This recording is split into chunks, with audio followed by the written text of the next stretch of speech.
No way is this coming from self-pity. On the contrary, my life is so full of blessings that I am overwhelmed with gratitude. But they come for blood, and I'm relaying some of the details about a recent loss. Not to play victim or harp on negative narratives, but because more attempts on my ability to earn a living for my family and my child have been made, and to speak on it requires context.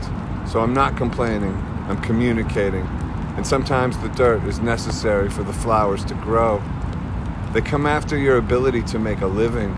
That's what they do when you speak up, when you speak out. That aspect of my life has been attacked ruthlessly. The professional losses I stacked up were enormous after building a career for 30 or so years, and was fortunate enough to make a great living during most of that time, all of that time really. But all my professional contacts and partners were obliterated when I spoke out. They left, and my following wasn't so huge that it didn't matter. I wasn't one of those artists or people who had a giant base on the other side. And most of my base, it turned out, was in line with what was happening with big pharma and government control mechanisms. In short, it had the appearance and the feeling of losing it all.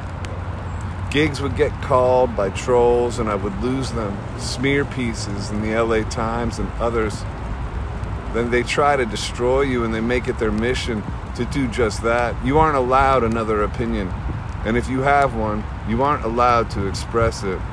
This is the personality of tyranny. This is the devil making phone calls. I guess from back there. I gave up on the idea of music for a while. Anyway, you were just born, my beautiful little girl, and I had to make a living for you and your mama. A man needs to provide, a man wants to provide, a man is filled with a purpose when a child comes into the world. Many say, and I have friends who say, that acquiesce to all of this. I need to provide, so I can't afford to speak out, and I understand that perspective.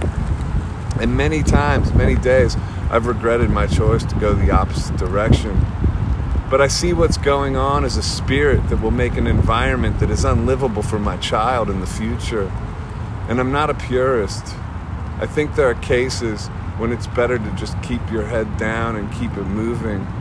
But a nightmare on this scale, an obvious threat to humanity's ability to be free.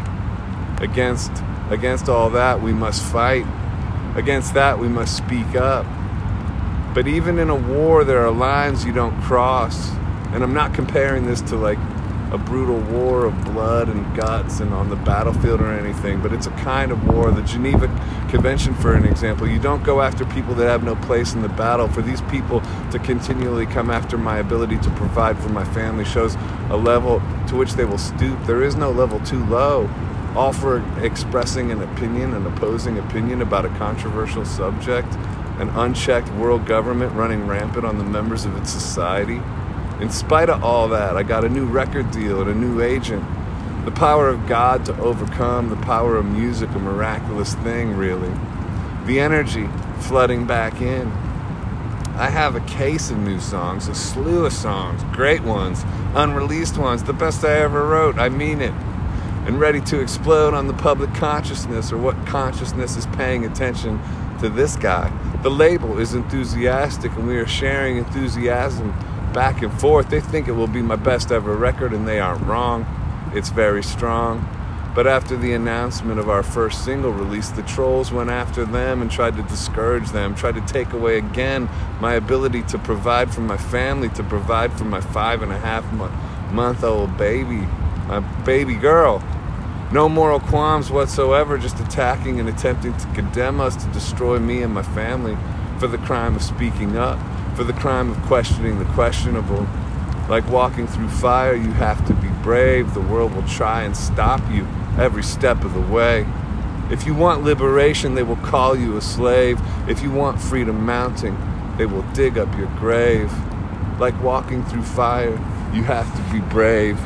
You have to keep moving past mistakes that you made. You have to dig deeper than the ones who just cave, and they'll try and defeat you every step of the way. But don't you surrender. Don't give up your voice. your will or concern to give people a choice. Though they come with their violence, learn to rejoice, and don't you ever surrender. Don't give up your voice.